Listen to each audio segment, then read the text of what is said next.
Bismillahirrahmanirrahim. I'm happy that I have one more time the opportunity to be with the dear brothers and sisters of the Shi'i Muslim Association or Ahlul Bayt Islamic Society of New England. Sorry.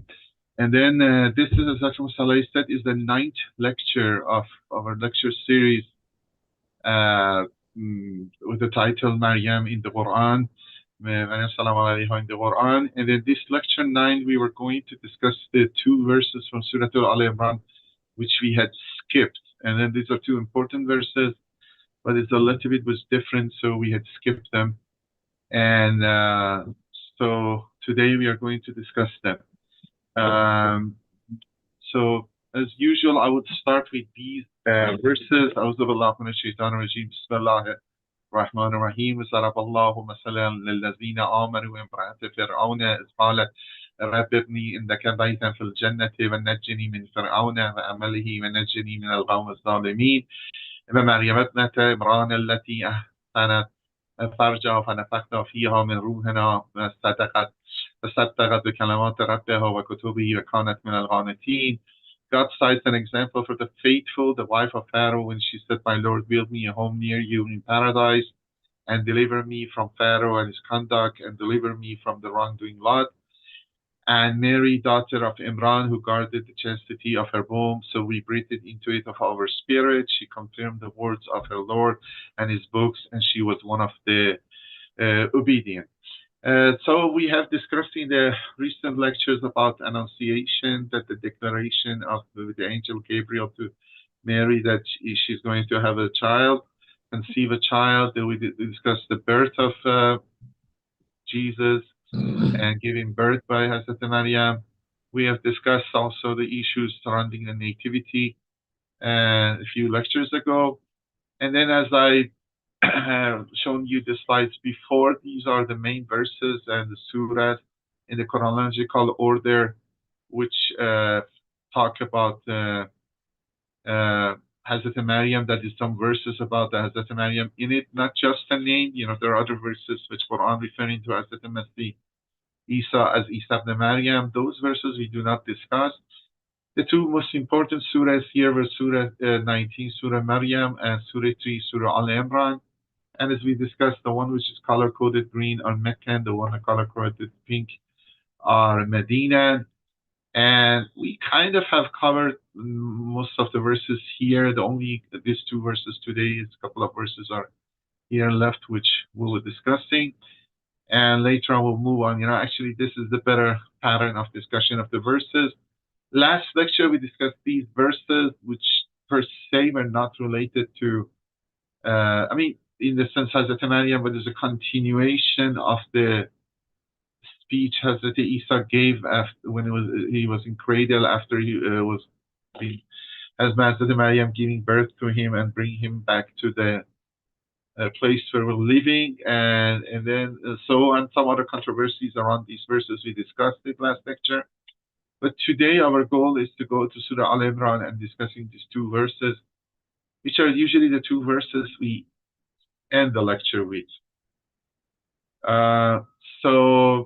And this is kind of the outline. But I will discuss the verse, the issue of the Harun, which we intended to discuss maybe last lecture, but was it find time also today. We'll start with that. That's from Surah Al-Maryam. So we're going to discuss this verse, the issue of the calling Hazrat Maryam Ya Ukht Harun. You know, when she brought the child back, the people start to kind of rebuking her. You know, then carrying him, she brought him to her people. They said, "Oh Mary, you have certainly come up with an odd thing. O sister of Aaron's lineage, your father was not an evil man, nor was your mother unchaste." So this phrase, "O sister of Aaron," have been raised some discussion. You know, as you see, the translator had used it, understood it, or from Aaron's lineage. Which we discussed that the discussion we know was the controversy from very old times, from the early 1st century that some Christian polemics said that in Quran, Prophet Muhammad has mistaken Mary, mother of Jesus, and Miriam, sister of Aaron and Moses, which I think is a very, if anybody read the Quran, I think is a very silly, I don't know, objection, silly criticism, but you know, it's still there as I'll show it to you. But recently, have there new ideas, new discoveries? We have discussed it a couple of times. We have discussed it a little bit, but I want to do it one time more all comprehensively, all in one place. And then, but the main verses we want to discuss is from Surah Al Imran. Look, the verses start from verse 33, and we discussed those, you know, and then it posed the vow of the mother of Mary, and then she put a vow that if the child, God will give them a child, she would dedicate the child to the temple, to the service of God. She anticipated the child to be a boy, but it became a girl. We all go to discuss that. Then Quran goes to the story of Zachariah. So, you know, from verse 33 to 37, it is a discussion about the parents of Mary and giving birth to her, the vow, and then the Zachariah custodianship of Mary. Then we have a discussion about the prayer of Zachariah and to have a child for himself, which was Yahya, which also we see Surah Maryam. But the two verses we want are these two verses, which again the story goes back to Mary. You know, after interruption and going to the Zachariah, going back to Mary. These are two important verses, especially the first one. The two are together because we discussed the other parts, 44, 45 before. So I read the translation 42, 43. And when the angels said, "O Mary, God has chosen you and purified you, and He has chosen you above the world's women. O Mary, be obedient to your Lord and prostrate and bow down with those who bow in worship." So this is the two verses we want to look. But before that, as I said, we will be looking to the issue of Ukht Harun again. Mary, sister of Aaron again. So to doing that again, although I did it, but I want to look to the commentary of Al-Mizan one more time because it had a good summary in this one paragraph. But we start to expand this. So maybe this takes 1/3 of the lecture, and the 2/3 will be those two verses of 42, 43. So as you see, the verse is translated, you know, it says, Ya ukhta Haruna ma kana abuki imran su'an wa ma kanat ummuki baghiya, O sister of Aaron, your father was not a bad man, nor was your mother an unchaste woman. They reminding her family were good, and good lineage, good action, good character, good manner. Why you're from that family acting like that? Now, Majma al-Bayan, which is the old Shi'i commentary, says that there are 4 opinions as to who is meant by Aaron. So this Aaron here, what is meant by that? So, and this commentary is listed. I think all the options. I think some are very off, but some are correct. That's my opinion. So the first one they say is now everybody know that at least the assumption is that this is not the Aaron, brother of Moses. So that the confusion the Christians assign, nobody considered it true because it was evident when you read the Quran. But we'll see that more. So the first one is a good Israelite man to whom every good man is said to be related. Based on this interpretation, being his sister means being like his sister of Aaron, means who one is like Aaron. This is very vague. I think some of these interpretations, the guys look to the verse and somebody claims something which I'm not sure they have solid knowledge. I mean, that although it could be true, but I'm not sure if they were doing that, like calling every woman Shia woman for example, daughters of Zainab or daughters of Fatima. So in the sense, they say, which because you're Shia, you have to manifest that qualities. You have to act like take role model Hazrat Fatima and Hazrat Zainab. So that sense, I mean, it's not that wrong, but I really, and then it's so vague. Is a good person. So you mean so this our Aaron? Who was he? Was he Aaron, the brother of Moses, or how could be somebody some other Aaron? So in that sense, the only way we can say is figurative. Yeah, I mean saying okay, but why sister of Aaron, not daughter of Aaron?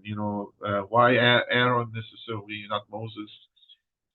Um, so look, and the second one says he was the half. He was half brother. His her half brother from the side of her father, which is again we don't have much evidence for it. And then as the other stories we saw, it seems that his father and mother didn't have any child. We saw it in the first Gospel of James. And then if you go to the hadiths, this become more worse. We will see that here Al-Mizan and maybe Majmu al-Bayan wasn't very explicit about it, but so this is the I think worst option. Then this one is the third one. I think is saying of the first one in another way. It means Aaron, brother of Moses, to whom God spoke. Based on this interpretation, being a sister means being related to the same way people say sister of Tamim. So this is general, like you are the related to them, you are part of them, which is again kind of we will approach this, but a little bit more detail.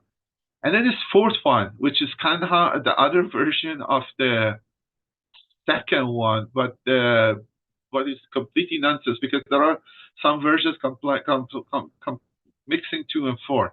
He was a man of notorious, corruption, immorality, and then it doesn't make sense. This verse is it's saying, "Oh, you Mary." The rebuke, the irony is that, "Oh Mary, you were you were dedicated to the temple, lived in the temple, you're such lineage. Why you should do that?"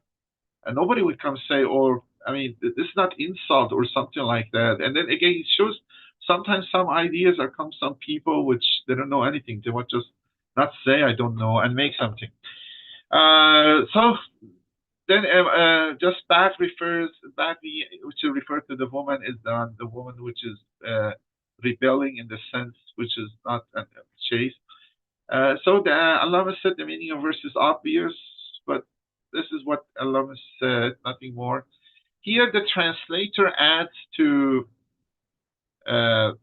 one of these explanation is the one which you call it Ukht Tamim. Look here, we had to say somebody's this, like I said it when I was discussing it the first time. When I say is Ibn al-Waqt, the son of time, means the guy is really punctual, coming good on time.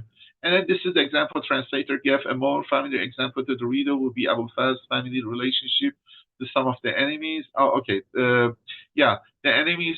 Okay, this is a little bit different than the example I give. The enemies referred to him and his brothers as Bani Ukhtena, son of our sisters.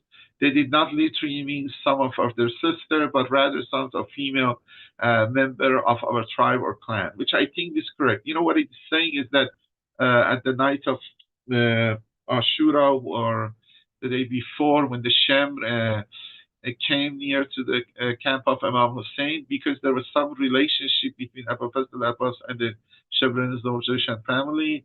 And then there were the mother of Abul Abbas and Shebran Zawjashan from the same tribe.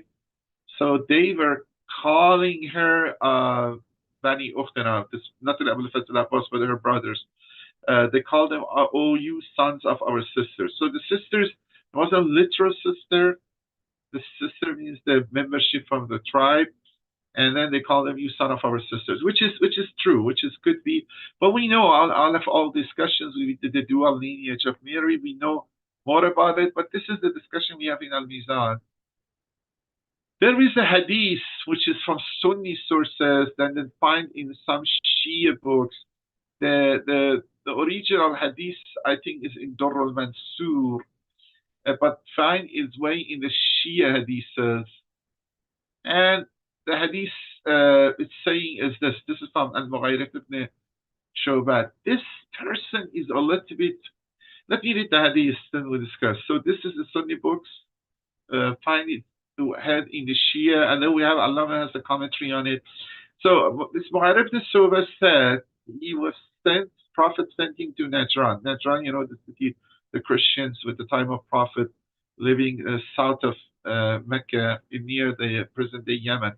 And the Ayat al-Mubahila was related to the Christians from Najran coming with Medina.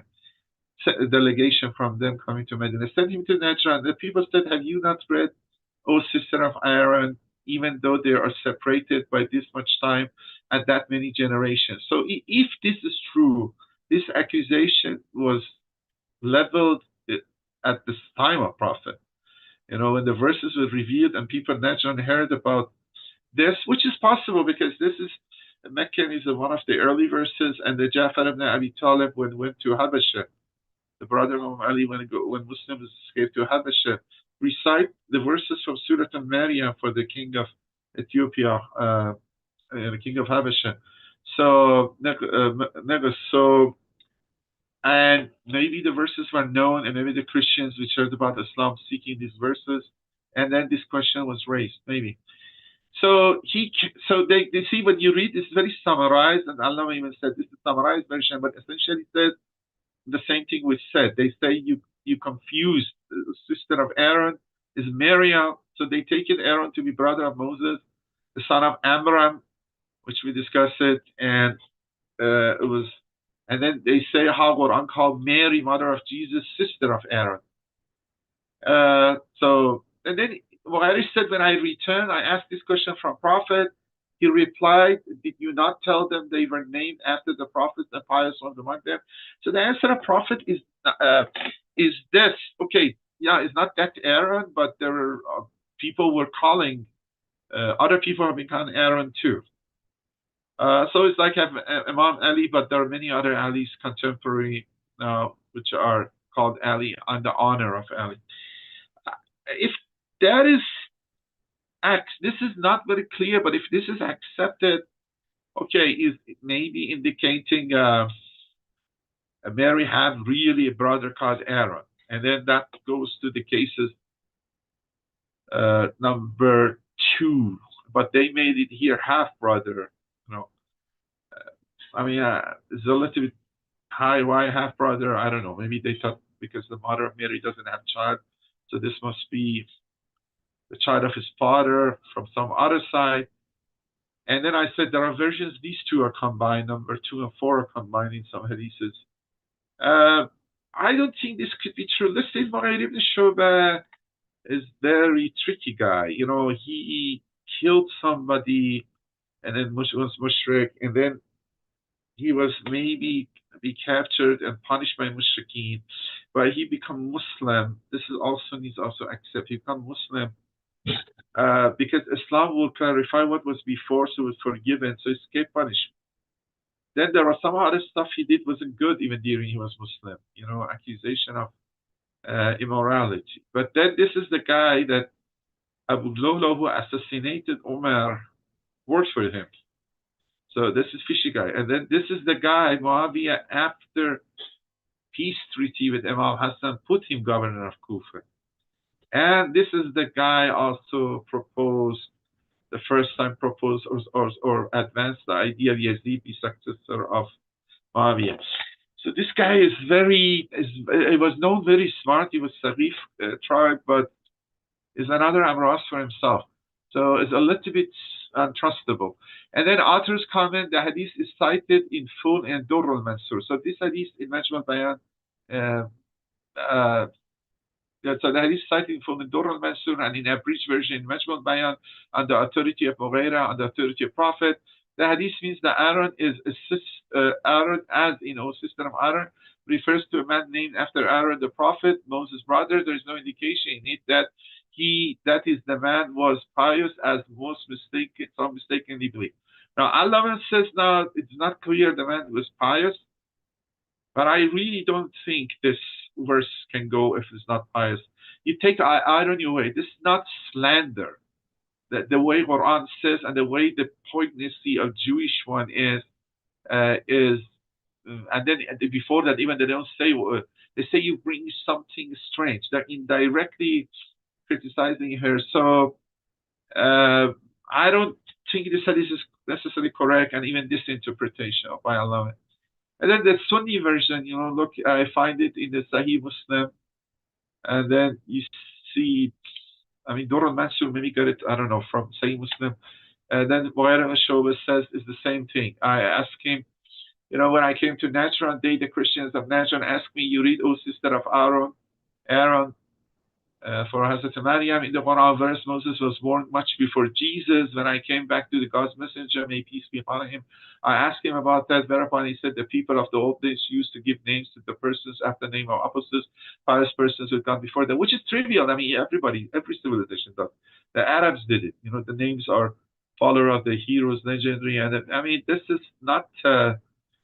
I really don't think it's authentic hadith. But then we come to Shia hadith. Okay.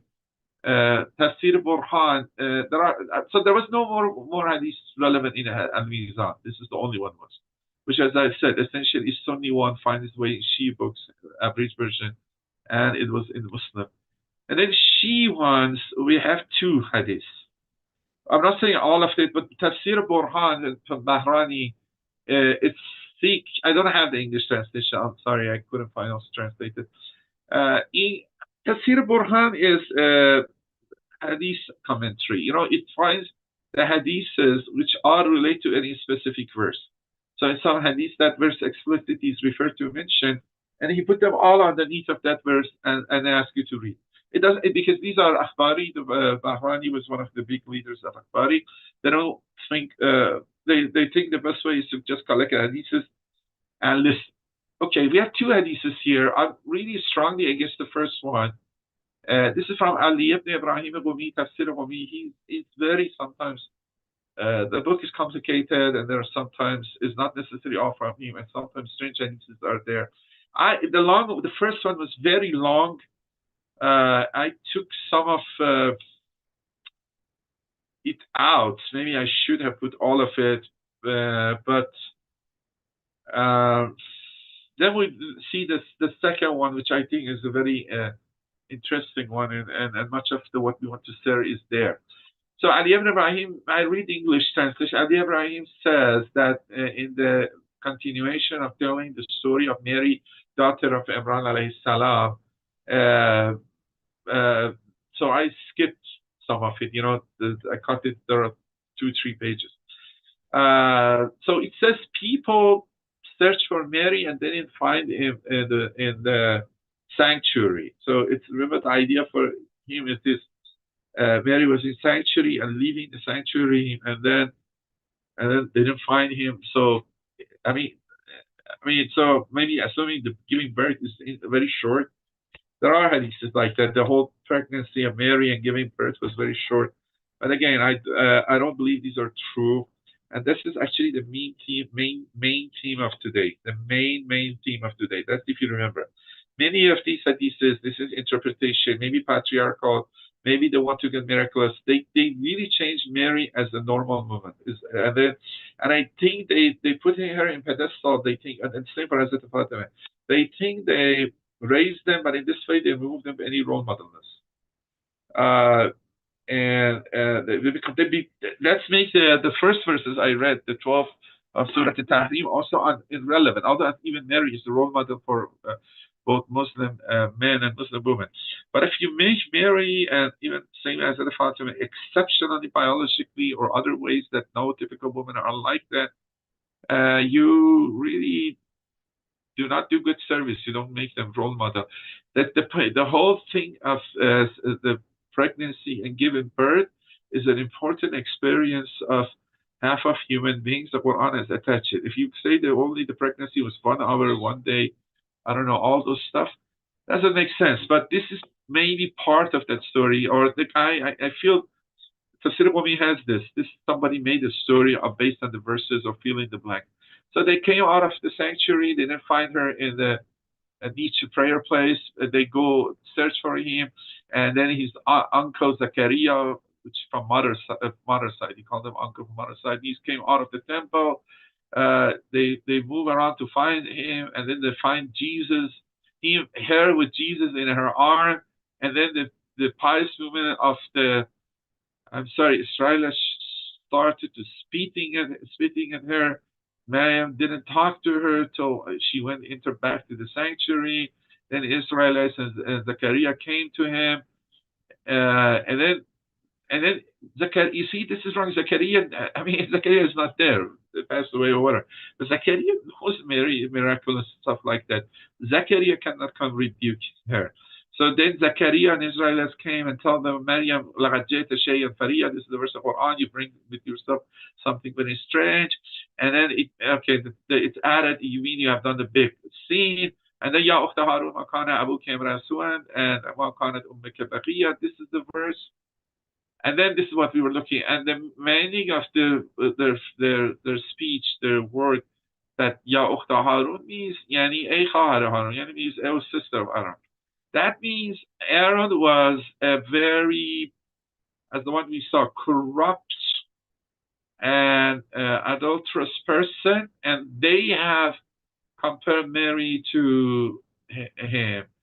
This is not really the sense of the sentence, sense of irony. The slander is the other way. You say, oh, you who are Sayyid, why you drink alcohol or why you do that? This guy, and then Tafsir we have lots of this kind of stuff. And when we go, especially the story of Maryam, I did it in Farsi speech. We go to all the hadiths, many of them completely contradictory, explicitly. So therefore they put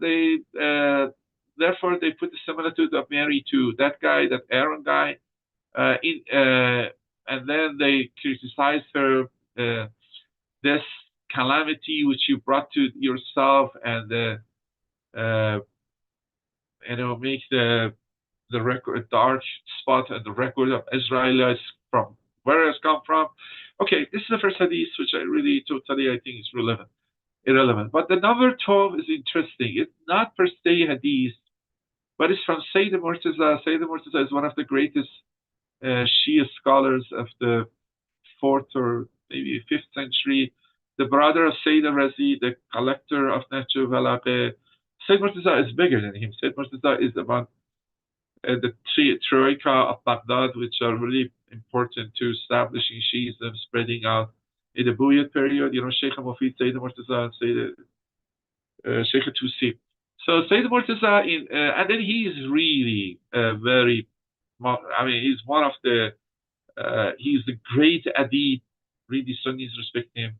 He's a great faqih, muhaddis, and thinker, theologian. He's one of our greatest Shia scholars ever. He's he's rational too. He's more the rational side. But anyway, Said Murtaza that Kitab al-Quran said, contrary to those who think Aaron was the brother of Mary, so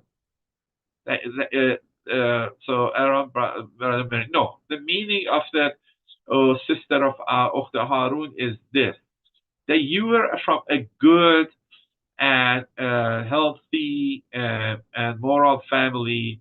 Your father and mother were not doing bad behavior. They were not corrupt. They were not known for violating God's laws. And then you are the sister of Aaron. So father, mother, good, and it's some sister of some Aaron, which is known by goodness and good action. How you, such a person from such a family, but such a lineage, have done this, and such a thing is not anticipated. It's far away from a person like you. And Sayyid Murtaza said, okay, if this way we look at it, this will support or corroborate or in agreement with the narration we have from Mughayrat ibn Shu'bah. So you see this narration, you see maybe the only one has very long, strong influence with Shia and Sunnis. And then he said, where I mean from that narration, at the time the Prophet of God sallallahu alaihi wasallam sent Mughayrat ibn Shu'bah to Najran, there the people asked him,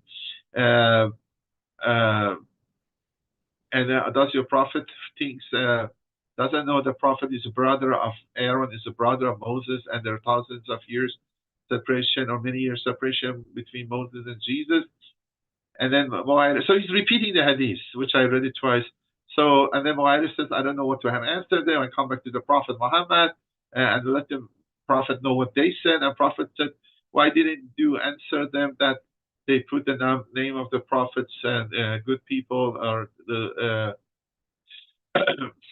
on themselves? But so you see, Sayyid Murtaza is doing commentary too. So Sayyid Murtaza, okay, it seems hasn't decided what the answer is. Kind of list the possibilities which I said, but I think come back to the possibility which I think is more important one, and we kind of go that line.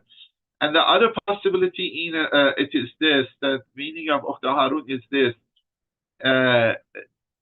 Oh, someone that you are from the lineage of Aaron, brother of Moses, which we know because of intermarriage, Mary was, and it was enough blood of Aaron was in their family to do priestly duty. And then he adds, and this is like somehow was on the footnote. For example, the same way when we tell somebody Akha Bani Tamim, Ya Akha Bani Fulan, means this guy is the brother of Bani Tamim. So it's some lineage, some close lineage, some relationship through marriage with them. And Sayyid Murtaza continuation, it says Muqatil ibn Sulaiman. So they were looking at the commentary.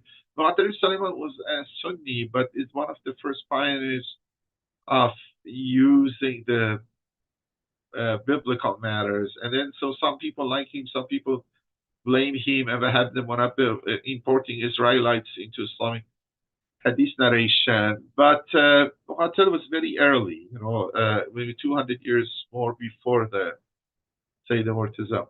Muqatil ibn Sulaiman, regarding this verse, says, from Prophet Muhammad, it is narrated, the Aaron which is mentioned here is the Aaron, brother of Moses, which is true.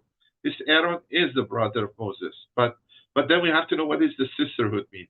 But then Muqatil adds, but the meaning of the phrase of the Harun, or sister Aaron, is this: O who which you are from the lineage of Aaron, which we kind of think this is the best explanation. And we all discussed it many times, the last two lectures, the lineage of Mary. And the same way God says in Qur'an, and then we sent to Ad, the people of Ad, the brotherhood. So see, and then this is interesting. Sayyid Murtaza noticed this recently. A guy, some article published mentioning the same argument. Although Dr. Ansari also saw one time used the same exactly argument. So you see, Sayyid Murtaza. I mean, so the same phrase. Look in Quran. If you search, I will show you the list. It calls some prophets or people brother of some people. So it means there was some relationship between them, some closeness between them. Maybe he was not directly, for example, from Quraysh, but for example, Prophet Muhammad was like that, kind of the brother of Khazraj. He was not from Khazraj, but his mother was, and they have some other intermarriages. So because his grandfather also, Hazrat Abdul Muttalib, mother was from Khazraj. So these kind of connections were there. So his mother himself was from, I think, Medina, Hazrat Amina, and then and his mother of his great grandfather, and the same Ela Samud Ahahum Salehan. So it means other. I mean, you can read this a little bit non-lineagely, say, or the brother means somebody who's kind or caring about them. For example, I tell you, you are like my brother. Maybe you have no relationship, but I mean, you are so good to me, like my brother. People maybe want to treat that, but this is not that. This is more lineage type, and I think the understanding is more correct. And especially regarding Miri, we know that this lineage of Aaron was there. So the meaning of the brother, or in these verses, and then similarly sister in the verse we are discussing, is this, that here in this verses, Salem and Hud were from the same lineage and the same birth. So this is the two hadiths we have. I mean, essentially, I have to say, one is more hadith type, but even again, it's even Ibrahim al-Qumi, I cannot say is hadith because he doesn't. Yeah, this could be. I mean, even Ibrahim al-Qumi is not hadith; it's his own commentary. Effectively, it's mentioned as part of the hadith, but there's not any there is no lineage given. The same as Imam Ja'far al-Sadiq said, and here again, Sayyid Murtaza is his opinion. It doesn't say Imam Sadiq said or Imam Bauer said. So okay, but these are the two really we have. The next one is Study Qur'an. Maybe I should have done this first, but I prefer to Al-Mizan. Again, you see the same thing and another summary, but I think there is a little bit small thing here which helps us to go further. This would be, look, the whole issue that, again, starts from here, that Mary's address as a sister of Aaron is not, according to commentators, mean to indicate that she was the biological sister of the prophet Aaron, brother of Moses. I mean, it's very clear. This Quran doesn't do a mistake like this. I will mention it again. This would be chronologically impossible, although Mary's father's name is Imran. Okay, here they have said a sentence which I don't think is right. And then this Study Quran have different authors or different editors. In the earlier we were discussing the name of Amran or Amram to Surah Al Imran. The editor clearly said nowhere in the Quran clearly has mentioned the name of the father of Moses. So it's not clear in Islamic tradition the father of Moses, Amram, is the same Imran. But here, the one which is kind of spread, again, due to Mu'attal ibn Sulaiman, Muhammad al-Munabba, is repeated. So this red phrase, which I'm reading again, is not clear, correct, necessarily. So this would be chronologically impossible, although Mary's father's name is Imran. Okay, Mary's father is Imran, but Moses, as is that of prophets Moses and Aaron. No, we don't know this. Their name is Imran. We discussed that. Maybe Amram is Imran, maybe not. But we discussed a lot between name of Imran, the roots, the Hebrew roots. Maybe it is, I discussed, maybe the Imran covers both. Maybe Amram is different, according to Islamic tradition. But what is certain, Imran is the name of the father of Mary, but not necessarily Moses and Aaron. Some commentators explain that the name Aaron signified righteousness among the Jews of this time. Remember, we had it in Al-Mizan that too, that there was some goodness. Anybody who was good, you say you're, as I said, I call you daughter of Zainab or daughter of Fatima or the son of Imam Husayn, really because Imam Husayn has the Fatima and Zainab represent good. It's asking to be like them. And so the title sister of Aaron was meant to indicate Mary was like Aaron in righteousness. This could be, but we know is more there. Another explanation is that the name of Aaron was common among the Israelites and that Mary had a half-brother named Aaron. We don't have any evidence, and I think Mary was alone. And as I said, I really don't think is that. And then it wasn't clear why Quran should mention it when we don't have any clue about the guy. The most widely held view, but it emphasized, the most widely view is the one Sayyid Murtaza was saying. The most widely view among the commentators is that Mary was a descendant of the prophet Aaron, and then we spent a lot of time to show this. And the title of, and then we said there are two traditions, both traditions, although maybe differ a little bit the name of parents of Mary, but they were insistent she has the lineage of Aaron. The most widely held view among the commentators that Mary was the descendant of prophet Aaron, and the title of sister Aaron is meant as a reference to her noble lineage. Maybe not direct descendant, that become daughter, but because of two wedding and the tribes merged together, so the lineage of the two tribes were merged together. But look, all this said, and I think this is clear, we have a scholar, professor at Ohio State, a very relatively young and dynamic one, still repeat the same thing which was repeated 1,000 years ago. And he said, I know a lot of ink has been spilled on this question, but when I read a passage like this from the Talmud, I'm increasingly convinced that verses like this and this indicate to me that the Quran really does presume Mary be the Aaron's sister. So it means, again, Mary has mixed up the Maryam, sister of Aaron, brother of Moses, with the mother of Jesus, which is absolutely. I don't think it makes sense. I will show you what he meant, and Allah astafa Adam and Nuh wa ala Ibrahim ala Imran ala alamin. You know, I'm saying these are scholars, or they do some good works, but that doesn't mean they know everything, or they pay attention to everything, especially when they're not writing academic articles. When they're writing it, but this is the academic article is read by 5 people. This one read by thousands of people. Look how many people have seen it. 222,000. 104. Yeah, I know the ratio is fine, but 200,000 people have seen this. Okay, so this one, which we discussed it a lot, and this is the one I always read. Okay, the reason is that here it says Mary, daughter of Imran, and then we talk about Al Imran, but he works in the tradition that Imran means Amram, which is not clear. And then this is the Talmud, the books of kind of commentary and hadith in Jewish tradition. Then the following 7 patriarchs have gone to so this is the Hebrew one, this is the translation. It says the following 7 patriarchs have gone to their eternal rest with great honor, and worms and maggots had no dominion over them. So when they died away, this is the idea whether the body would decay or not decay. That's our concern now. Then it lists Abraham, Isaac, Jacob, Moses, Aaron, Miriam, and the father Amram. Okay, the father is Amram, nothing new. That this is the 3 and 3. So some also say David, and it is stated, therefore my heart is glad and my glory rejoiceth, my flesh also doeth in safety. I don't think any of this combination with all these discussions means that, but you see people do their conclusions.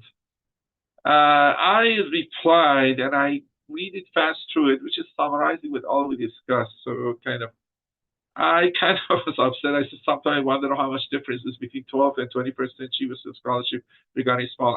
My point was that you are doing the same polemic that St. John of Damascus was doing 12th century. The trace of it is Mughira. You know, the hadith in Mughira may be fabricated later on. Mughira was working in the Umayyad court. The same around time the father of son of Damascus was there.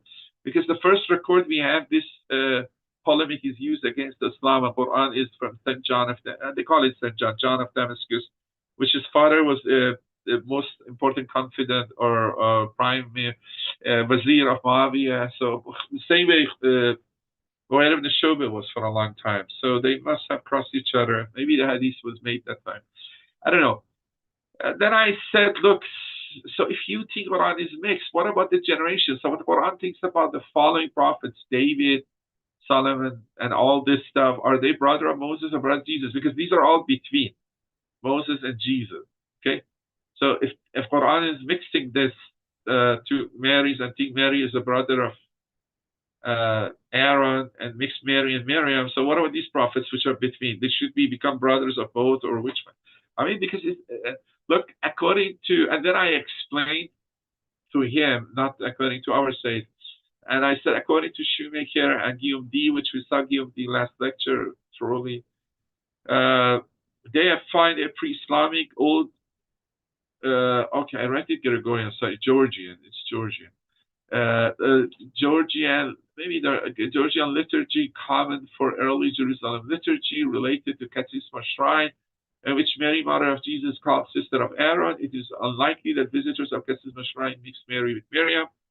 So I'm kind of sarcastically replying, okay, then she replied, rather Aaron is called the brother of Mary. So instead of calling Mary sister of Aaron, they called Aaron brother of Mary, which is not different, you know.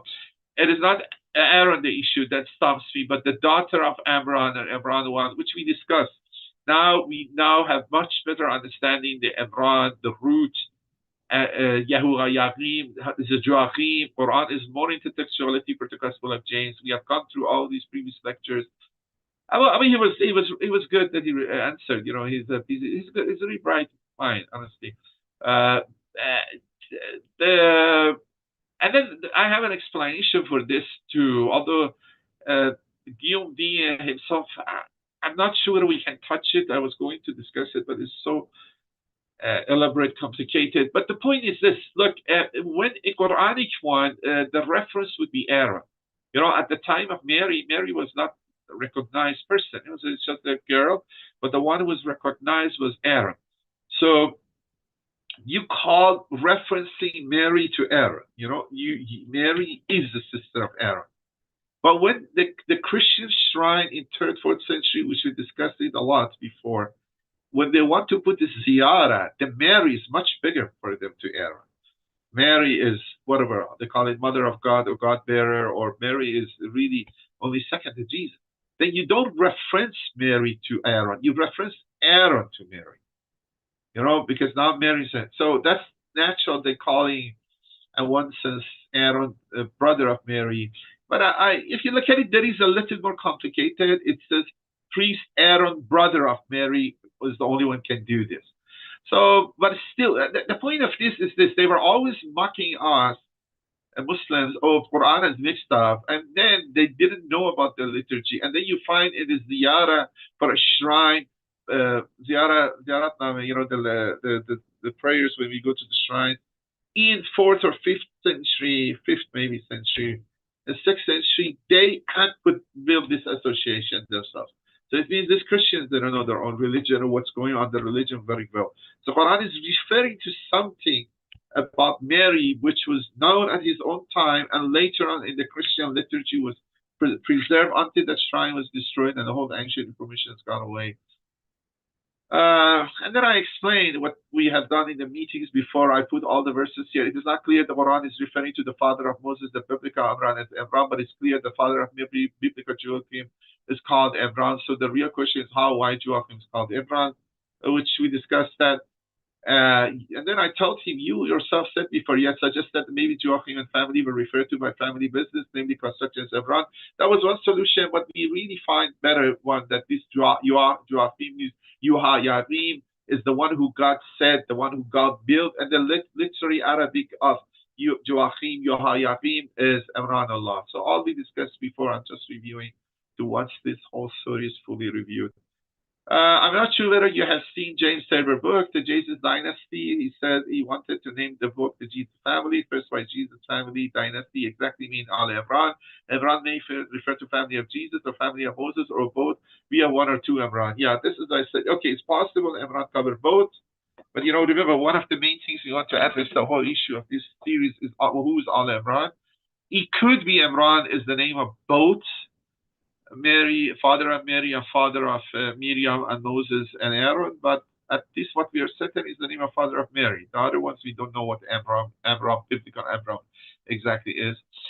Aaron of the tribe of Levi married a princess of tribe of Judah named, we saw this, Elizabeth. Therefore, Mary was of a mixed Davidic, royal, and Aaronic priestly lineage. Again, emphasized in Aaronic lineage of Mary. She and her family must have enough of priestly lineage that be allowed to do priestly duties. According to Tabor, it is inconceivable that such a heavy prevalence of Levite or priestly names, Aaron descendants, would be part of Mary's genealogy, unless there was a significant influence from the tribe of Levi merging into this particular royal line of the tribe of Judah. According to Tabor, the large number of priestly names in the lineage of Mary indicates that there were likely important Levite women marrying into David's line. Along the way, it is the pattern that goes all the way back to Aaron, brother of Moses, the very first Israelite priest. Aaron of the tribe of Levi married. Okay, I kind of duplicate this slide. The phrase sister of Aaron may be just referring to this status, which kind of we had concluded before that it's the lineage of Mary. And then I add that also about Elizabeth, that Elizabeth was also a descendant of Aaron. We show it in the even Celestine book that there are Elizabeth was aunt of Mary. And then they all would have the Aaronic lineage. And then I said her mother in Proto-Evangelium, James, dedicated her unborn child to the service of temple. So she should consider the unborn child be from the priestly lineage. James, brother of Jesus, was also a priest in the temple. I don't think that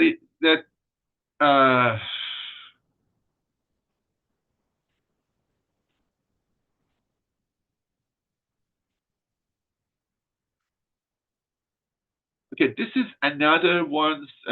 He's not replying to me, replying to somebody else regarding to the Guillaume Dye's work. So I do not think that he's well versed in or scholar of earlier religious works. I don't see the Quran as a scholastic work on par for X or Jacob Surah Hamilis.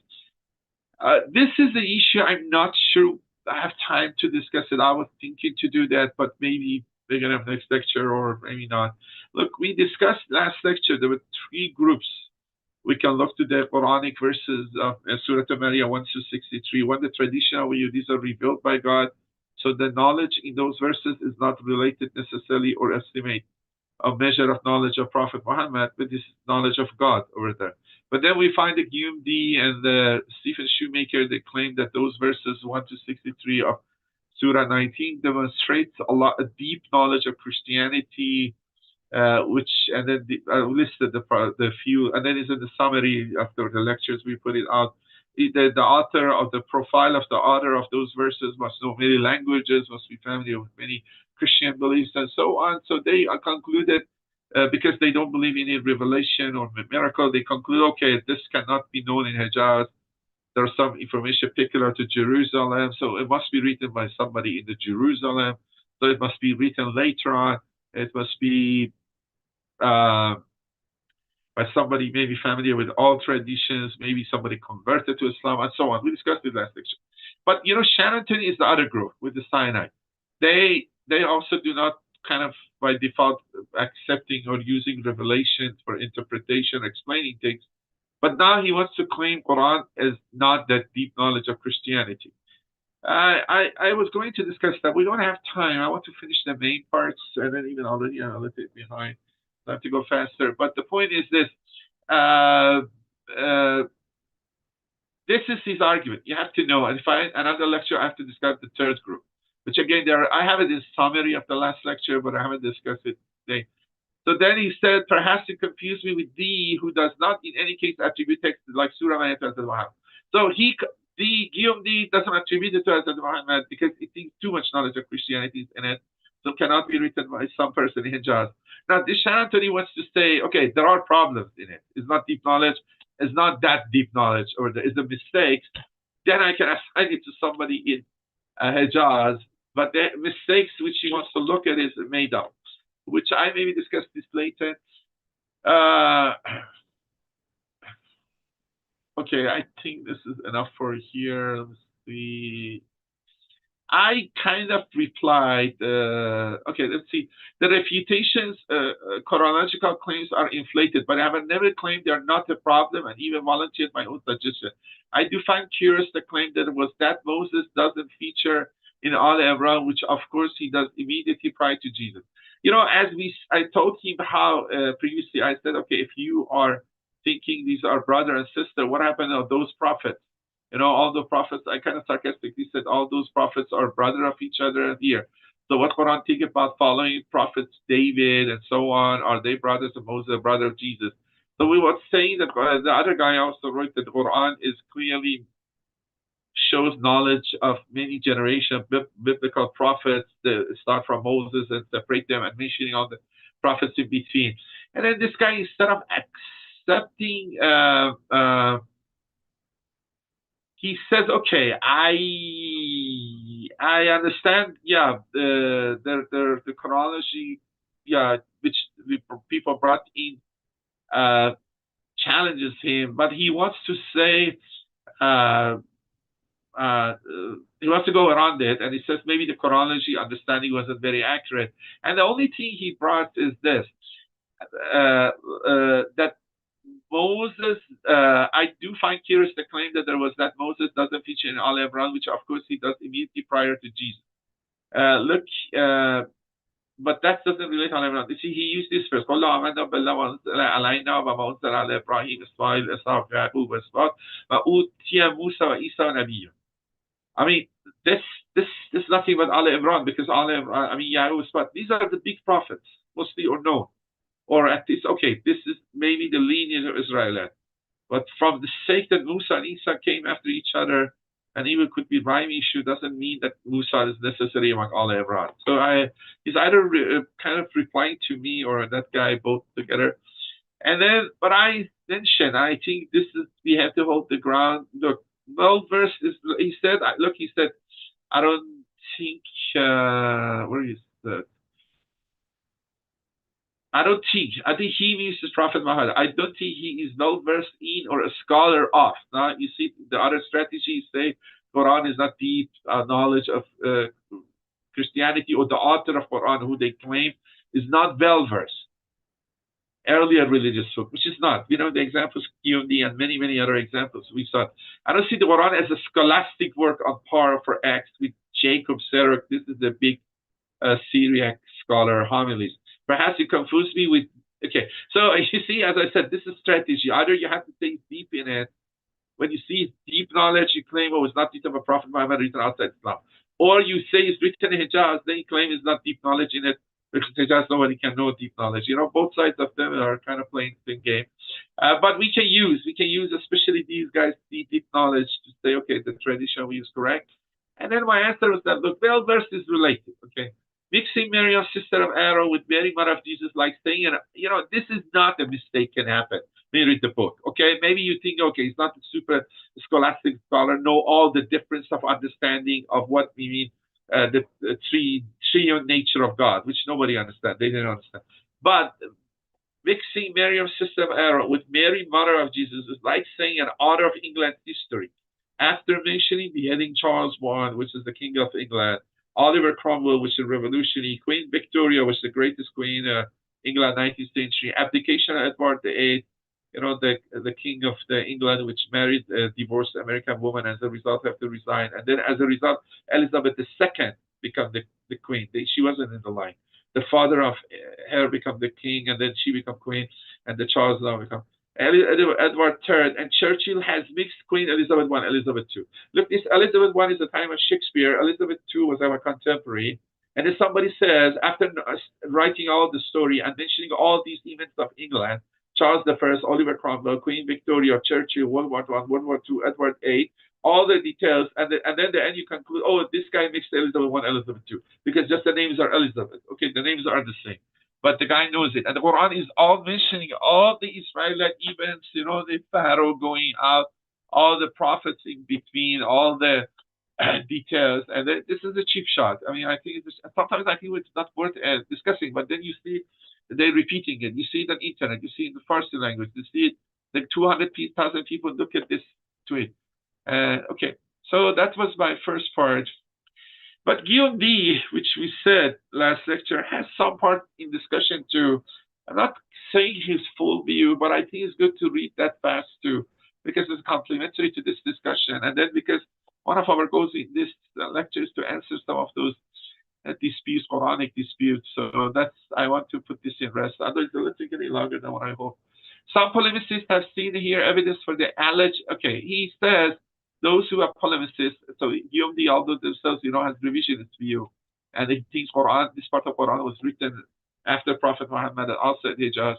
But he said some polemicists, you know, he's Christian polemicists or Jewish one, has seen here evidence for the alleged ignorance of Muhammad, who was so unfamiliar with the biblical culture that he mixed up the two characters who are supposed to be separated by more than 1,000 years. Okay, these are correct.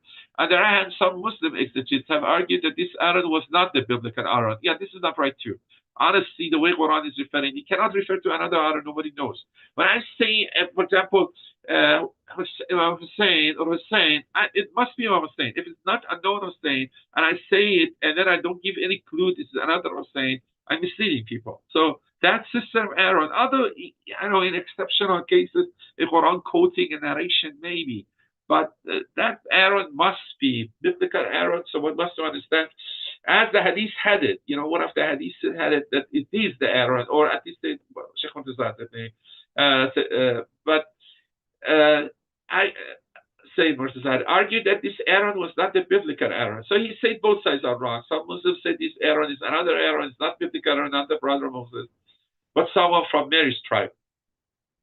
But he also is a little simplifying, not the brother of contemporary of Mary, but in some sense Mary is the sister of that ancient Aaron.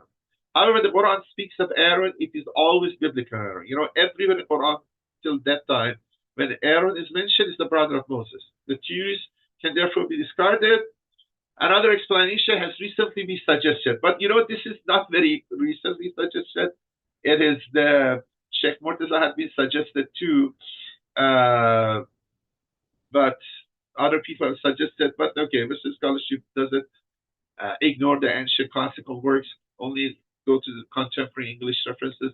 In the Quran, ab and bent do not always mean direct child. We know that. We know we said back, nobody can be son of time. They can also mean descendants, progeny, or some similarity.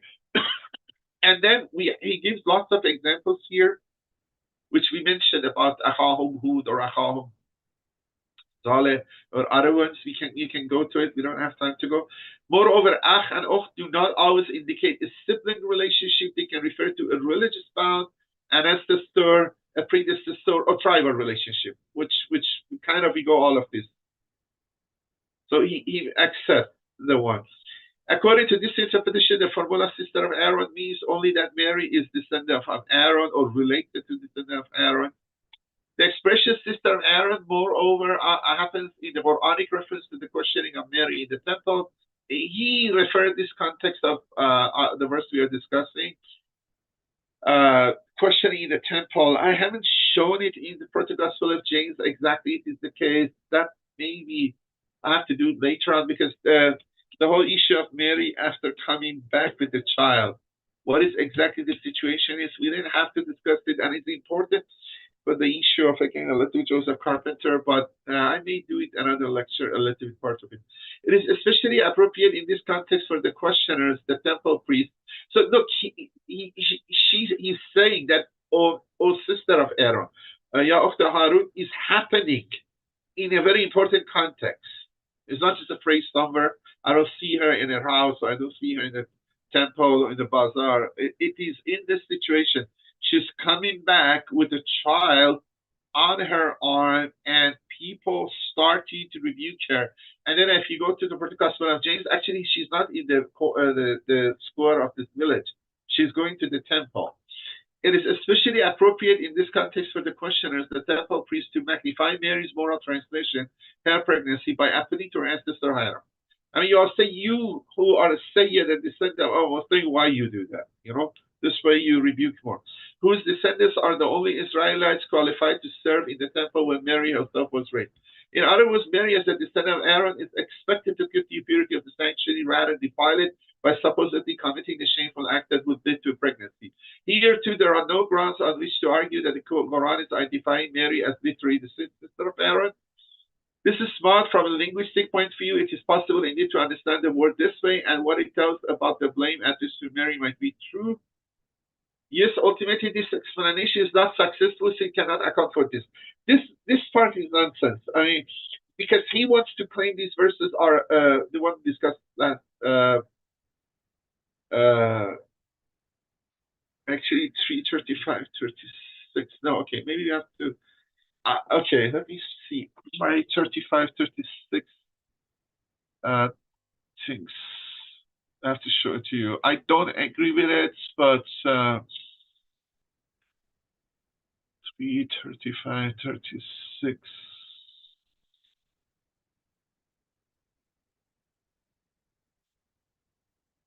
Yeah, I don't see any country. Is the story of the vow of the mother of the Mary, when the wife of Imran said, "My Lord, I dedicate to you in the consecration what is my belly, accept it from me.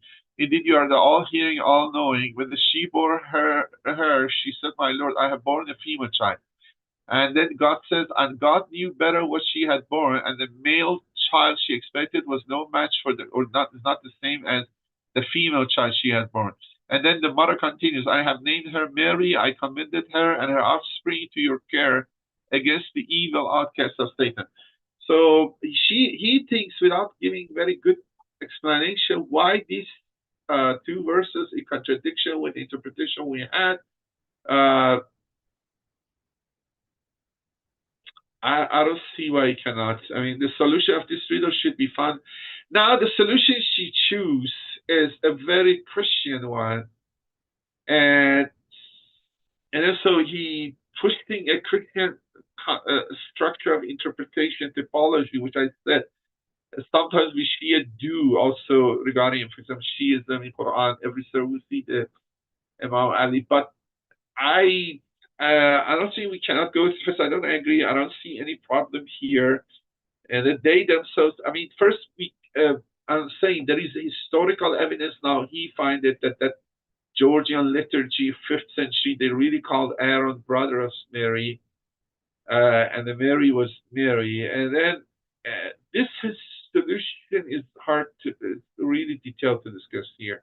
So I prefer to skip it here. I mean, look, so I choose the parts, although he at the end wants to reject them and go to his own way. But I think some of his discussion was clarifying that, look, Ukhta Harun, because we showed the lineage of Mary really is from Aaron. And then so that sister of Aaron is, and then we know Elizabeth, her aunt also was mentioned in New Testament. She's the lineage of Aaron. All of these are the lineage of Aaron, and the Quran is referring it, which is not common knowledge for all Christians too. The Davidic lineage was no more known, not the Aaronic lineage. And that I think stop it. I think I'm more inclined to say Quran is referring to this. It's not just saying your son, saying you should behave good, the daughter of Zainab, your daughter Zainab should behave good. No, there is some real relationship. This person is somebody's descendant, for example, Hazrat Zainab, besides Hazrat Zainab al-Rahman. Okay, I'll stop here. Unfortunately, I think I have to go through close to 9, and then this is the main topic I want to discuss now. 42, 43. I will be a little bit faster through it, but these are verses important. So you see, I read it from Al-Mizan first. قالت الملائكة يا مريم إن الله اصطفاك وطهرك واصطفاك على نساء العالمين.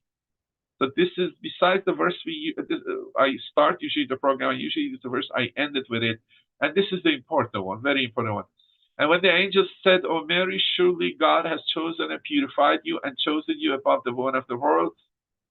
So there are, and then you see two chosenness is come and purification is come, and then how we understand it, and then chosen you above the women of the world. So this is a many discussion from traditional view. There is one point I really want to emphasize. The other parts maybe not new, but one point I want wrong interpretation. I want to object. That's my main point. So Allah says the conjuncting and joins this to the verse 35 when the woman of Imran said. So I just read it. It says this bring back the story back to the verse 35, which again I just read it. The vow of the mother, so dedicating what is in her womb to the temple of God. So I don't want to go to this grammatical one. Yeah, it is going back because I showed you in the early morning. There are verses goes to the story of Zechariah, and then so the story of Mary and her mother and the birth of Mary and dedication of the temple. Then Zechariah's prayer to have children. Then again going back to the story of Mary. I mean that is not a big deal. Both verses therefore describe the selection of the descendants of Imran mentioned in the verse 34. Surely God chose Adam.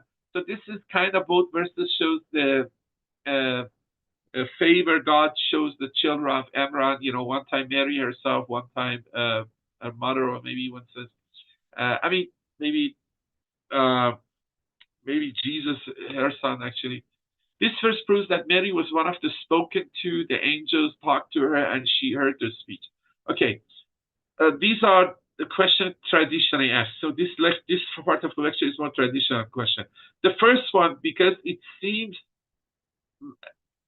we have seen it before, but this is at least very clear too, that angels talk to Mary, and it's plural. And then so angels talk to Mary. People ask, is that make Mary a prophet? Is that make, because angels talking to some person make it a prophet? Answer in Shia tradition is no. This is called muhaddith, but per se, a prophet talking to is not make them a prophet. We know that the angels come to the Abraham, talk to Sarah and Abraham regarding Isaac, and give them the good news that they were going to have a child called Isaac, and other examples. No, that per se doesn't make a person a prophet, but it's a long discussion, as you would see. So this verse that Mary was one of this verse proves that Mary was one of the spoken to. The angels talked to her, and she heard their speech. It is proved also by the words of God in the chapter of Mary that other verse. Then we sent to her our spirit and appeared to her a well-made man. He said, "I am only a messenger of your Lord." So we discussed these verses. So this issue of talking to and making somebody a prophet or not, it's muhaddis, but it's not a prophet. I'm not going to discuss it much, but we have a little more discussion. Okay. Now, what about her choosing her? This is important. What does it mean? God chose twice. God says, "And Allah stafaki, at-taharaki, and stafaki." So, what is stafaki, at-taharaki, or stafaki means? The first one, it seems refer he was chosen because of her prayer of her mother, the way she was given to her mother, and the way she dedicated to the temple, which nobody other women have been done. Tahariki is our discussion would be, I think Tahariki, as we saw it in the discussion Mary had with Zechariah, when the Zechariah noticed Mary had lots of fruits coming to her from nowhere, and then Zechariah asked Mary, "Where are you getting these fruits from?" And Mary said, "Anybody is good, God will give it to them." So this purification of heart or mind or soul was there in her, and then she was purified. And then again, she was chosen one more time to carrying the Jesus and without any father, the miracle. So that's features.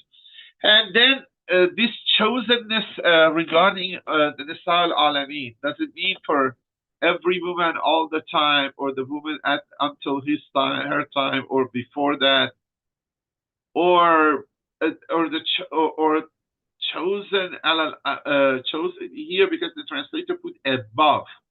So above means some higher ranking to others. This way, some privilege, some higher ranking. We have some commentators say the chosenness is uniqueness. You may have, I'm sorry to put it, you may have 6 fingers, and then one way you're unique or different. But really, nobody understood that. And then in this sense, they may be saying because Mary had a child without the father, in this way, it was chosen, means become unique, distinguished.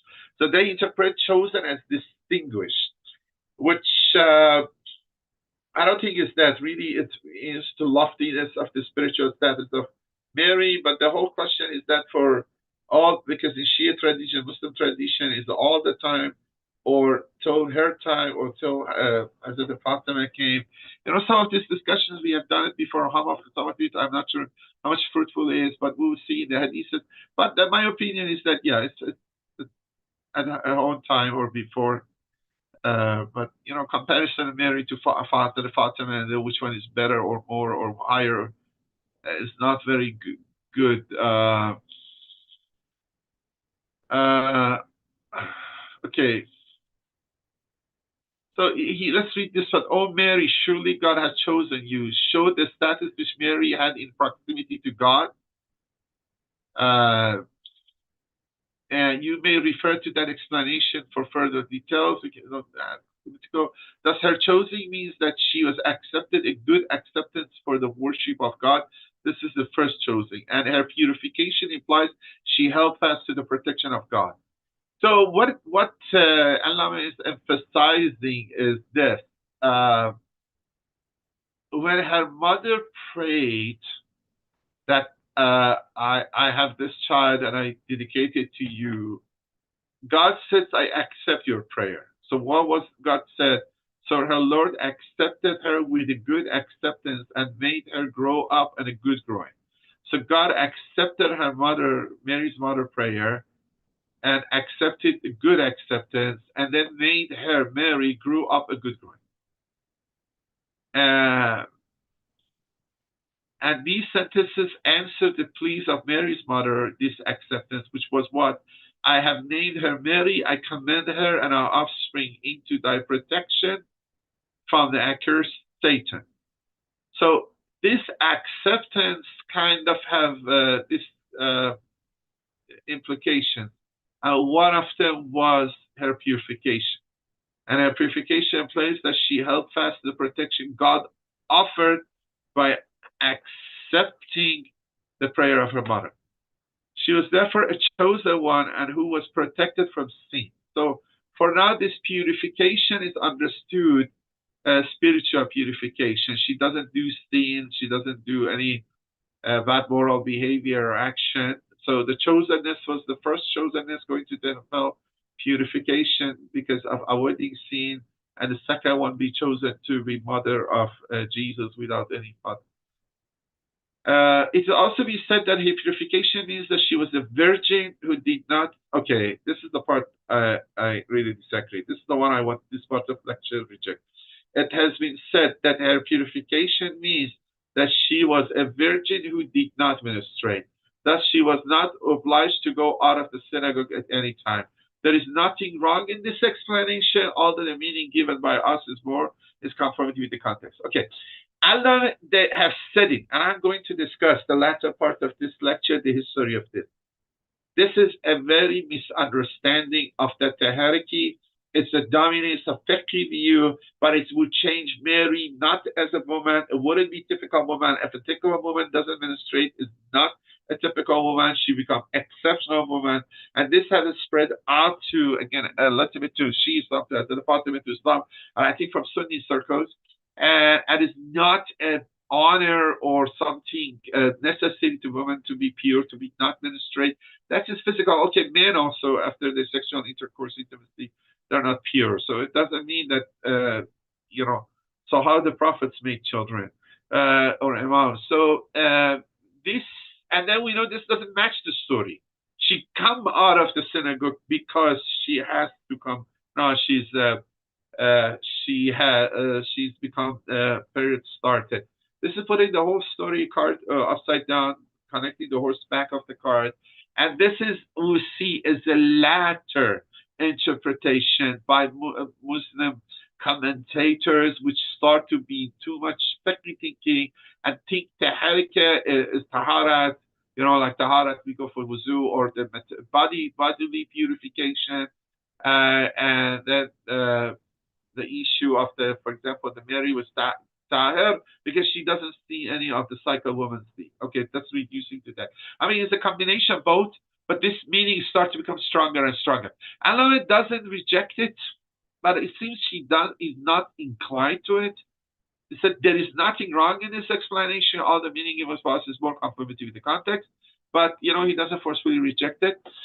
And but I think that's what I want to do in the rest of the lecture. And chosen you above the women of the world, we have already described, Allah said the commentary, which we don't have time to go through that again, but 383, Allah chose Adam above all the worlds. We kind of will discuss it briefly, but we discuss it here. We have already the connotation of choosing above the worlds, what it means to choose Mary above all the Nisa al-Alameen, the worlds, but woman of the worlds here. I mean, what exactly it means?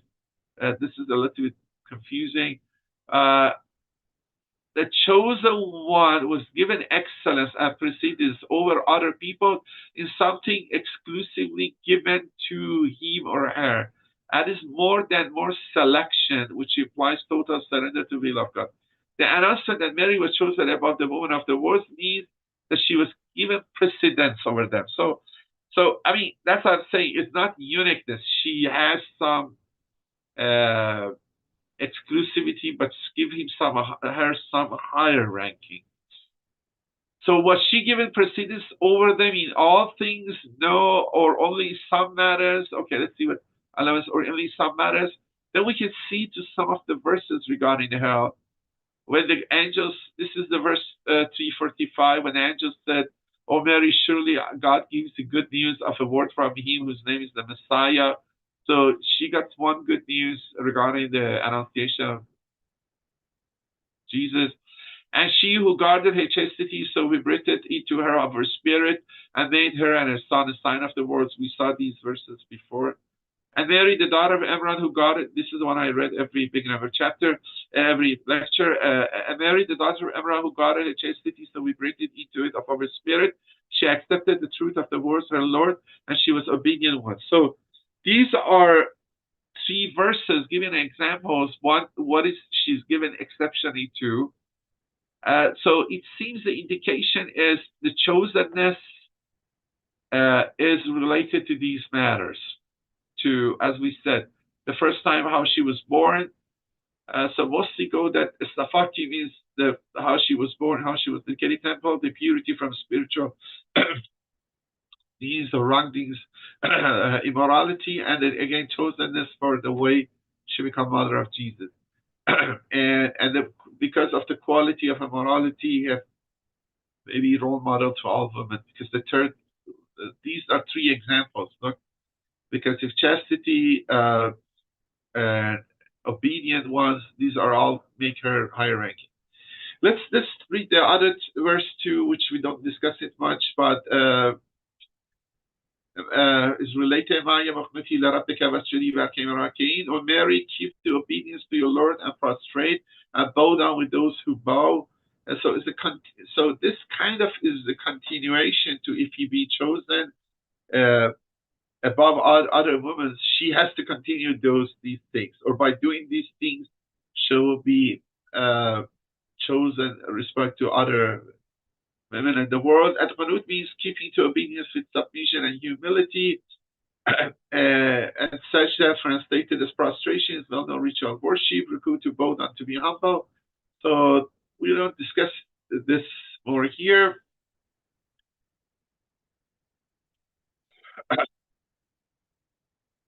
Yeah, this verse, look, here, Malaika were calling Maryam. قالت الملائكة يا مريم إن الله, verse 42. In the verse 43, God is calling Maryam. So this smaller verse, but as one important thing. This time God is directing, it seems, at least the God and the whole establishment or throne are calling him. So Allah says, when someone calls another person, the called one looks toward the caller and listens to him. In this verse, Mary is again called by name. It is as though the angels wanted to tell her, we have brought to you good news and again some more. You should listen to both of the good tidings. The first concerns with the rank and the status you have been given by God. That was verse 42. The second is what you're obliged to do alongside that divine favor, which I said you have to do this to keep that ranking. In other words, what you have got to offer to God of the duties of servitude. It will show your gratitude for the rank and meet the demands of servitude. So let me read again. In other words, what you have got to offer to God of the duties of servitude, it will show your gratitude for that rank and meet that demands of servitude. In this light, this verse, O Mary, keep the obedience, seems to branch out from the preceding one. O Mary, surely God has chosen you, and then you have to do the obedience. That is because God has chosen you, purified you, and chosen you over the woman of the world. You should keep the obedience to him, prostrate, and bow down with those who bow down. And that's Islam, true Islam.